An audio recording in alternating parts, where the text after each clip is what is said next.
Welcome back, everyone, to another episode of Command Center, where we like to put our favorite commanders, maybe even yours, front and center. And you know we can't do that unless we're playing EDH. What does that stand for, my guy? That stands for Extremely Destructive Hogs. Yeah. Oh yeah. If you've seen the thumbnail, you know we're talking about hogs today. Oh yeah. But first, let's get a few things out of the way. First of all, thank you all for coming back, checking out our newest deck synergies in Command Center. Hadoken is not able to join us today, so we have our fresh-faced deck tech man here, Derek.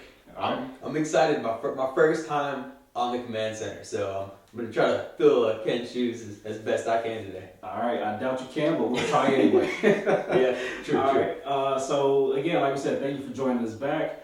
Be sure to like and subscribe if you like what we're doing here. And as usual, we always want to shout out our patrons because we have a Patreon now. So we want to give a shout out to our newest patron, Alexander Ray. All right, I love the way your name is spelled. That's the coolest way I've ever seen it spelled, Alexander. So we appreciate that much too. Yeah. Thank you for your patronage, and of course, we always want to shout out our patrons' favorite commanders, which is very fitting for today. It really is. It's perfect. It's actually Neheb the Eternal. All right, Neheb is coming back. He's actually a legendary creature in this newest set. But you like the Eternal one because you like to be degenerate. you like to do nasty things. Anytime you can ramp in mono red, you got to take advantage of it. Ramp hard. Because he wants to kill the board in like 5 turns. Let's be real. I can't be mad at that. All right, but Alexander, thanks for being a patron. Neheb, thanks for being nasty. All right, so like we said, of course, we're talking about the hogs. We're talking about the boar. The one that's been recently previewed, or spoiled, whatever you want to say it. Mm-hmm. It's coming out in the new Ravnica set, War of the Sparks. It's a boar god. It's a boar god, and especially if you are bored of whatever commander you're playing, this is perfect for you. Yeah, the boar god, Ilharg, the Raze-Boar. You know what? I'm gonna just call you. We'll call you Pumbaa. This is Pumbaa. This is the Grand Pumbaa. I'm gonna refer to him as Mr. Boar God. He looks kind of scary. I don't want to anger him too much. Mr. Boar God or Miss Boar God. We'll find out. We never know. We never know. All right, so let's read off the stats on this thing. This delicious, succulent commander. This is a monster. It's gonna be 3 and 2 red for a 6/6 trampler. And obviously, with any of these legendary creatures, that's just the vanilla part. When this thing attacks, you just get to throw a creature from your hand onto the battlefield, tapped and attacking. You put a creature from your hand into the battlefield attacking. How much mana do you pay? 0. Zilch. Nada. Nothing. It seems like they forgot to mention the cost on that. I feel like they probably should have thrown that part in, but yeah. And then on top of that, you get value too, because at the end of your turn, that creature you just threw onto the battlefield comes right back to your hand. Now, pay attention to that. It said at the end of turn, not at the end of combat. I felt like that was a misprint in R&D, and we're not going to call them on that. We're just going to leave it in the turn. Yeah, and it sounds like a downside, but to be completely honest, with a lot of the stuff we're doing, that's kind of good. Yeah. We just get to keep playing it over and over again, which again, it feels like an oversight, but I'm cool with it. So what's the last ability on this big piece of ham? So seeing as Mr. or Mrs. Borgod is a god, it has one of these weird texts of indestructible type deals where it doesn't just die. Right. So this one, whenever it dies or is exiled from the battlefield, you put it in the top of its owner's library, 3rd from the top. Nice. So recursion in red. Yeah. It's a weird effect. Yeah, it's like you're tucking your own commander. I don't know how I feel about it, but at the same time, you won't get taxed out. Yeah. You have ways to draw cards, you're not going to get taxed out, which is nice. I'm perfectly fine with it. 3 turns, we'll be seeing you again. It's like a clock. All right, so let's finally get into the card synergies for this. Oh man, this pork guide. So usually, of course, with effects, it just throws things on the battlefield for free. We call that throwing a garbage can at people. Today, we're just throwing the whole garbage truck. Let's just get stupid. Let's go nuts. It's the only way to do it. We're gonna hog up all the fun with what we're throwing onto the battlefield. Okay, gotcha. So let's start with the dump truck. What are we throwing? Oh my god! So this card is in a deck. It will be my favorite deck. It is Blightsteel Colossus. Oh my gosh. You can just throw a Blightsteel for free. Like, you're literally just tossing an 11/11 trample infect thing just at someone's face. Yeah. No mana cost. Indestructible. Oh so, my gosh. Yeah. If they don't have a removal spell at instant speed, I'm sorry. Yeah. Yeah. So this is what we mean about throwing a garbage truck at people.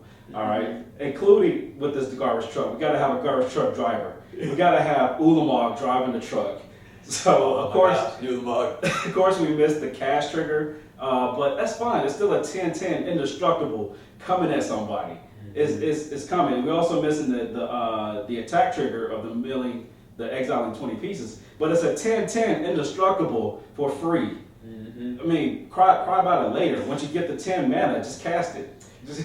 And talking about the driver, that driver's got a passenger, and that passenger's Emrakul. Yeah.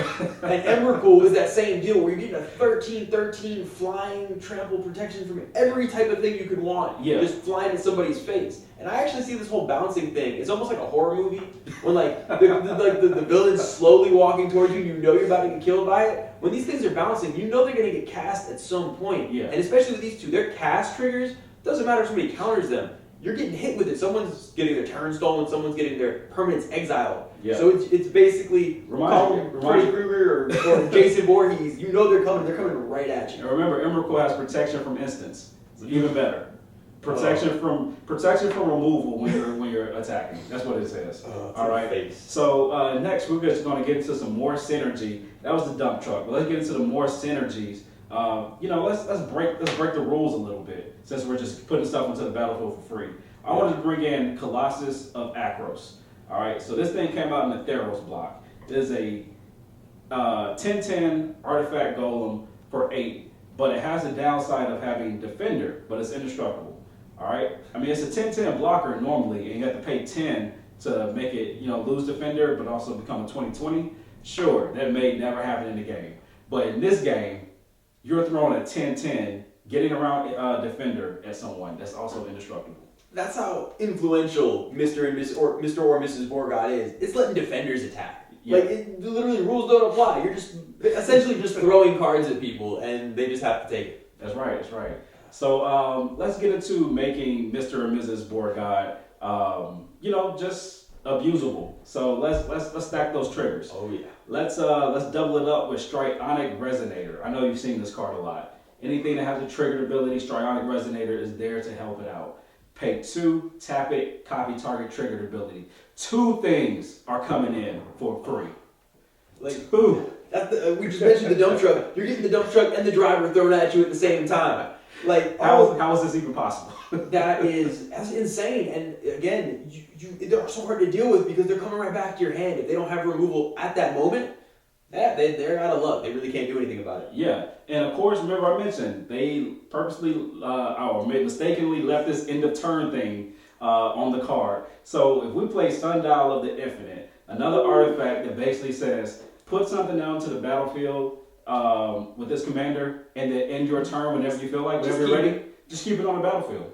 Don't send it back to your hand. And how much does Sundial cost to activate? 2. It's 2 to cast, 1 and tap it. So still just 1 mana. So we're not going to pay for these things, and we're going to only have to pay 1 mana to keep it. And if we Strionic Resonator, we're going to get 2 massive things for 1. Whew. For 1. Yeah. They see that's really smart. You're a regular Niels Boar. All right, moving on. So we can mention this one now, but you're going to see how it comes into play later. But Panharmonicon, you might as well just put it in the deck. You're getting things into the battlefield for free. Might as well let these things have into the battlefield abilities. So if you're only letting one thing, if one thing is only coming in, might as well have it triggered twice. All right. So Panharmonicon, definitely value in this deck. All right. Especially with end of the battlefield effects are so broken, and again, we're entering the battlefield when we cheat it, then we get it back to our hand. We can cast it to cheat it again, or we can just keep getting the trigger to cheat it. You can with Panharmonicon, you can get a card to trigger 4, 6, 8 times and just overwhelm somebody with value. Like you're bringing home all the bacon with all this value. It's crazy. Okay, sure. It's more pig jokes. Gotcha. All right. So one of those cards of value we're talking about, you brought this up, and this is one of your jankiest ones. Woo! Solemn Simulacrum. Oh, it's sad robot. Sad robot. You're in mono red. You really are hurting for ramp. I'm one of those crazy people that runs snow-covered mountains and extra planar lens and wastes all my money because I really want to ramp that bad. But with Sad Robot, Panharmonicon just completely breaks it. But you essentially can just get a basic land into play every turn with this. Yeah, it's true. All right, more into the battlefield effects. We got, of course, Combustible Gear Hulk. We have Mirror Battle Spear. All right, these things, when they're coming into the battlefield, they're making an impression. All right, so most likely you're going to be able to draw more cards with Combustible Gear Hulk, and you're going to be making little mirror tokens with Mirror Battle Spear. All right, and that it might as well be called like Meteor Battle Spear because that impression that it makes when it just thrown onto the table is staying because those tokens don't go away. That's the crazy. Those tokens are there to stay. So you can essentially just be creating a little army of tokens every turn, which works great for blockers because your stuff's getting bounced back. You do want to defend yourself a little bit. Yeah, you're attacking every turn, so it's good to have some blockers hanging back. Mm-hmm. All right, other into the battlefield creature effects we're looking at. Godo Bandit Warlord. All right, we're dropping this one down for essential equipment that you may want in the deck. Specifically, one of the newest ones that just came out. Hammer of Nizan. Hammer of Nizan. Oh my! This equipment basically in decks that aren't even Voltron, I end up running this because 4 mana, throw it onto the battlefield, just equip it to your commander. It's indestructible. Yeah.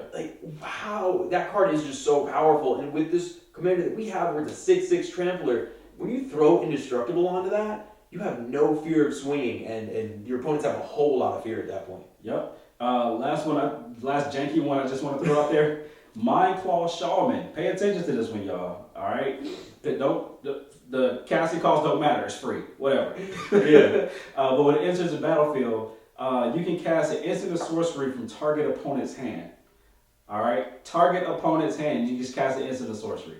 You're picking cards from other people's hands in red. It's card advantage, and the cool thing about this commander is you're getting a weird type of card advantage because you get to keep replaying cards over and over. And something like this, because you get to replay it, you're getting the card advantage of always having this card in your hand when it bounces, and then taking all the stuff from your opponent's hands too. You're essentially just breaking the color pie, getting to do things red normally can't do well. That's right. That's right. So one thing we definitely got to mention is not exactly ETB effects. But let's double up on these creatures coming in.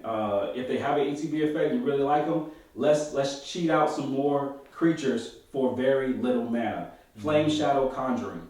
That's a 4-drop enchantment. Whenever a non-token creature enters the battlefield under your control, just pay 1 red, just a red, and you get a creature token copy of that card. If it has an ETB, you're doing it twice. And just a quick reminder, Blightsteel is not legendary. Just for anyone who didn't realize you can have more than 1 Blightsteel, you can have more than 1 Blightsteel and essentially paying 1 mana for 2 Blightsteels. If you're wow. Oh my gosh. Yeah, nuts. Mirror March essentially does the same thing, except you flip the coin. Yeah. When you lose the coin flip, then you stop making that number of tokens. You just gotta hope that Mr. Borgod is friends with the Lords of Chaos or the Gods of Chaos, because you do need a little bit of luck for that to happen, but when that goes off, you can get 3 Blightsteel, 4 Blightsteel. Just a little army of Blightsteel. Oh, that makes me happy. Infect. In case you didn't know, Derek's an Infect. Infect, long live Phyrexia. All right. So since we're dropping big creatures on the battlefield, bombs over Baghdad, we might as well have War Storm Surge. All right. It's a 6-drop enchantment. Creatures are coming in. You're throwing dump trucks. You're throwing dump truck drivers. Might as well throw their whole body weight and hit somebody else while you're at it. And there's a card I haven't mentioned yet that works really well with Warm Storm Surge, Blightsteel Colossus. It's going to one-shot somebody because you're just dropping a Blightsteel, and the Blightsteel is what's dealing the damage. So there's 11 infect in somebody's face. Dead. Yeah. Done. Yeah. Warstorm Surge says that the creature, when it enters the battlefield, deals damage to target creature or player. All right. We're dealing it to the player. Yeah, 9 times out of 10, that it's going to somebody's face. Forget Warstorm Surge. Yeah, it's not going anywhere else. To the face. Next one I want to mention. This one is just interesting. This was the closer to the ETB kind of side of things, but this is a leave the battlefield trigger. Spike Bellows. It has an evoke cost for 3, but hey, we're playing Board God. We can drop it for free. Yeah, we don't have to spend mana. What are you talking about casting cost? That's hogwash. Yeah. All right, so this 6-drop is a 6/1 comes in, but when it leaves the battlefield, it deals 6 damage to target creature. All right, so this is bouncing back to our hand if it isn't getting destroyed in the turn. Hell, whatever. If it gets destroyed, you're dealing 6 damage to something. Something is taking 6 damage. Yeah, and that can essentially read just like that commander annoys me. Let's kill that. Because I mean, do you know many commanders that are more than 6 toughness? I mean, other than ours, like it doesn't usually. A lot of commanders are small, and that's just bye commander. You're annoying me. That's oof. Yeah, it gets those dragons out of the sky. That's what it does. All right. So we're almost close to the finish here. We're almost at the finish line. Running out of breath. But let's get multiple combat steps. All right. Let's do this again. Let's keep doing it. Aggravated assault type effects. So you have the actual card, aggravated assault. Yeah. 3-drop enchantment, pay 5. Let's do combat over again. One last thing that you brought up was a beautiful card that I would just love to see hit someone and then say bye-bye that they can't deal with. Hellkite Tyrant. Oh my gosh. Hellkite. It's not infect, but as far as having a place in my heart, it's not too far from it. Because this is just, you want to see someone just really just like lose their mind at the table, especially when it's just snuck in like this. Smack them with a Hellkite Tyrant without them knowing it's coming. And oh my gosh, because you steal all their artifacts, so that fancy mana crypt that your friends spent all that money on, just go over there and grab it. Just take that. That really fancy mana vault that they just got, that's yours too. That turn 1 soul ring, that's turn mine. Turn Turn it over to me because it's mine now. And it's obviously that total 20 artifacts to win the game thing doesn't happen much. Yeah. But there's cards like Brass's Bounty, and there's plenty of ways to get a ton of artifacts in. That's not a problem. Of course. And I mean, you're just keeping your opponents off balance too. You're taking their ramp, you're taking their artifacts. Mm-hmm. So it's a good way to just control the board in that sense. So you know what? I think we've done enough. You can steal their Blight Steel. that's even better. Oh, I need to put this in every deck now. All right. I think you've done it. So that's pretty much all we want to. We have plenty more to throw at you, but we're gonna save that for a deck tech. For sure. You know what? And speaking of deck techs, be sure to check out Derek's deck techs. He even has one coming out tomorrow featuring another mono red commander from the set. It's a very red week between the Heb and it's everywhere. Yeah, Mr. and Mrs. Boar God. So you'll be doing a deck tech on Krenko from the new War of the Spark set. Krenko is living it up. He's a kingpin. He's living life. You can tell old Krenko was kind of looking a little like rough. He was a little skinny walking on the streets. Now new Krenko's got gold everywhere, put on a little weight. He's living good. Yeah, bossing up. I'm happy for Krenko. So, like we said, that's all we have for you today. Please like and subscribe if you like what you see here. Please come back. Make sure you share this. If you consider being a patron of ours, we definitely appreciate it. We currently have the $1 tier, or you can definitely donate as much as you feel like it. But we're definitely going to put it to good use for our upcoming projects that we have. So also, if you're in the Atlanta area, we will be hosting a Magic the Gathering trivia at Win It In Games over on 10th Street Northside Drive. Again, this is only if you're in Atlanta. But hey, if you want us to come to a game store near you, let us know. That's a shout out. Down to travel. So again, thank you everyone. Like and share. Until next time, peace.